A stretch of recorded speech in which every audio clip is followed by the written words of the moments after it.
There's a little something called the FITT Principle that many of you should be taking into account when it comes to your workouts. What it stands for is frequency, intensity, type, and timing. You take these 4 topics into account, and I guarantee you'll be seeing a lot more results a lot quicker.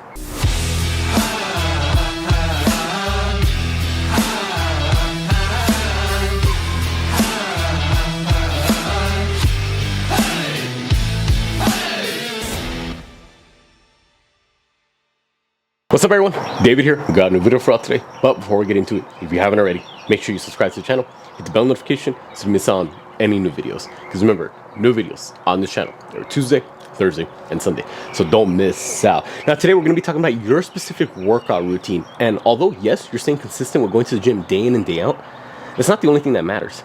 It's the quality of the gym sessions that matters, not the quantity.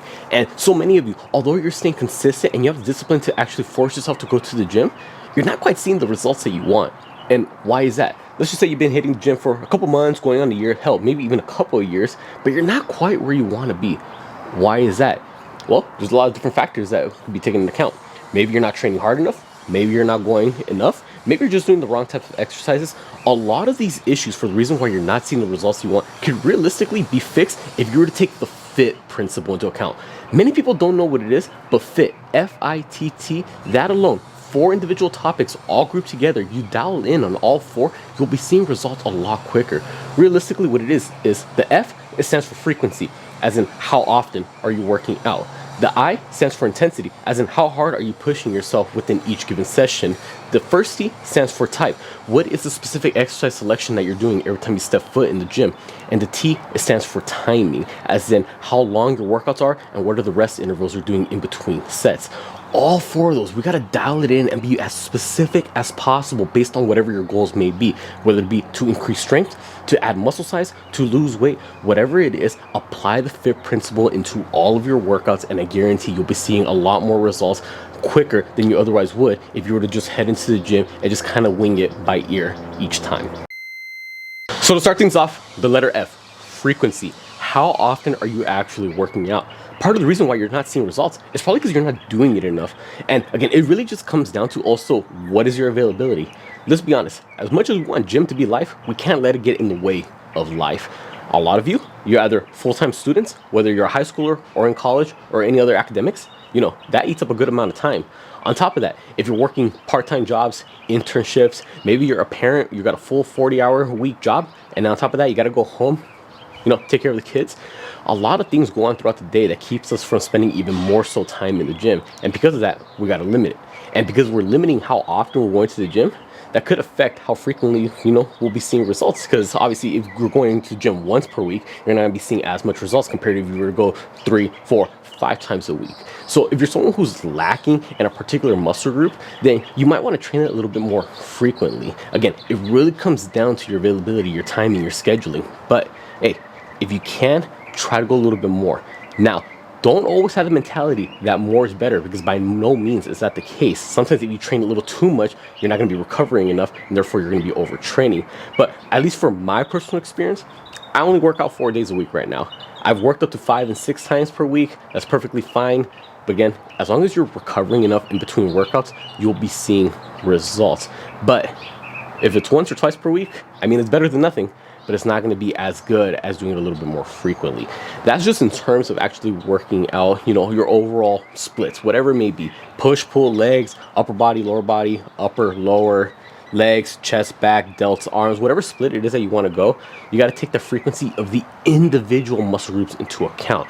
Because I know many of you, if you do the typical bro split, okay, Monday, chest day, Tuesday, back day, Wednesday, leg day, Thursday, delts, Fridays, arms.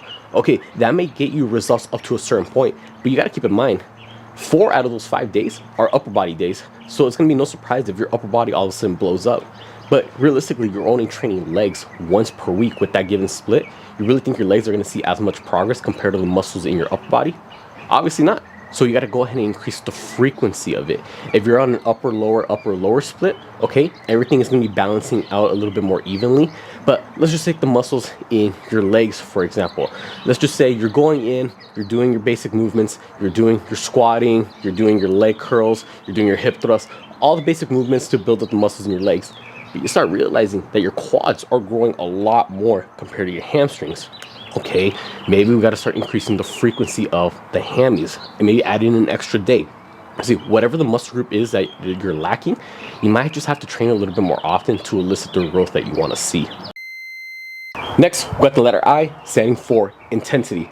Let's just say you're training the muscles as frequently as you think is appropriate based on whatever your goals are and based on whatever time and availability you have to actually hit the gym each day. Okay, just because you're hitting the gym more frequently doesn't mean you're going to be seeing more growth. It goes back to a point I made in previous videos. I always say the quality of the workout session is more important than the quantity. Yes, we already are increasing the quantity by increasing the frequency, but the quality of the sessions, the intensity, how hard are you actually pushing yourself each rep, each set, each exercise, each day that you go into the gym. Especially if you're a beginner, so many of you, the moment it starts hurting, the moment it starts burning, the moment it feels uncomfortable, you just completely stop. No, the moment it starts hurting and feels uncomfortable, those are the reps that are actually going to get you the results you want. That's when you really are going to start having to push yourself even more so. Those are the reps that you want. That's when the gains will start. Every other rep leading up into those last few that are hurt and painful, don't ignore those. Those are the ones that are going to lead you into the ones that actually count. And now we're increasing the intensity. How hard are you pushing yourself? Now, by no means should you sacrifice your form for the sake of getting extra reps. No, still make sure that the form is good for every exercise, no matter what it is that you're doing. But come on, now you got to put in some type of effort. You have to push yourself some way, shape, or form. There's so many different ways to go about it. If we were to take, let's just say, hamstring curls, like the machine I'm on right now. Okay, what I personally like to do, I like to go all the way down, 4 ranges of motion, all the way up, feel the stretch, and I try to go as much as I can until my hamstrings cannot get another rep, and then this is for full range of motion leg curls, and then at the very end, the last few are essentially just partials. I can't get any more reps with a full range of motion, but I know I can get a couple more of just slight pulses, just a slight bit more contractions towards the end. Okay, that's fine. Working those partial range of motions at the end of your sets, huge game changer when it comes to increasing the intensity. Another thing that you could do is working on the eccentrics. Let's just say for what you were normally able to do for 10 reps on, let's just say, an incline dumbbell bench press. Okay, now instead of just going at normal speed, we're gonna go slow on the way down and then fast on the way up. So instead of just repping them up and down, slow, feel the burn, feel the stretch in those pecs and neck contract. That's just finding ways to make the exercise more intense. There's so many different ways that you could increase the intensity of a workout. The bottom line is you just have to find a way to push yourself. You have to find a way to make those muscles really work. You got to elicit the stimulus in the muscles to force them to grow those adaptations. And those adaptations will be increased strength and increased muscle mass. Now, moving on to the first T, stands for type, as in the type of exercises you're actually going to be doing each day that you go into the gym. And this is where we get a little more specific as to what your goals are, which I'm pretty sure for many of you, it's either going to be build muscle or build strength. Regardless, at the end of the day, if you're lifting weights, you're picking something heavy off the ground, you're going to see both. You're going to see increases in muscle mass and you're going to be seeing increases in strength. It's just a matter of which one are you going to be seeing more of, because that's what the priority is. For me personally, I care more so about strength. I care more about being strong rather than having bigger muscles. But at the end of the day, although I'm lifting a lot heavier because my goal is strength, the fact that I'm lifting in the first place means I'm still going to be seeing some type of muscle growth. It's just not going to be as much compared to if my goal was solely bodybuilding or training for looks, training for aesthetics. This is where exercise selection comes into play, because if you're someone who's training for muscle growth, then realistically, it doesn't matter what type of exercises that you do, because what really matters is that you're making the select muscle group that you're trying to target for that given exercise or for that given day, making it work. I'm going to use example for quads, because as someone who trains for strength specifically, me competing in strength sports, in powerlifting specifically, I had to be very specific with my exercise selection. So obviously on competition day in powerlifting, what do we get tested on? The barbell back squat. So I had to be very specific in my workouts. I'm going to be hitting the barbell back squat pretty consistently, because that's very specific to the type of exercises that I'm going to be doing during a competition. But for those of you who are training for looks, bodybuilding, aesthetics, let's just say quadriceps or quads right here in front of our thighs. Okay, the goal is to make these bigger. We got to stretch and we got to contract. Does it really make a difference if you're gonna be doing that, placing that type of strain on your quad via either a barbell back squat or a machine hack squat? Realistically, no.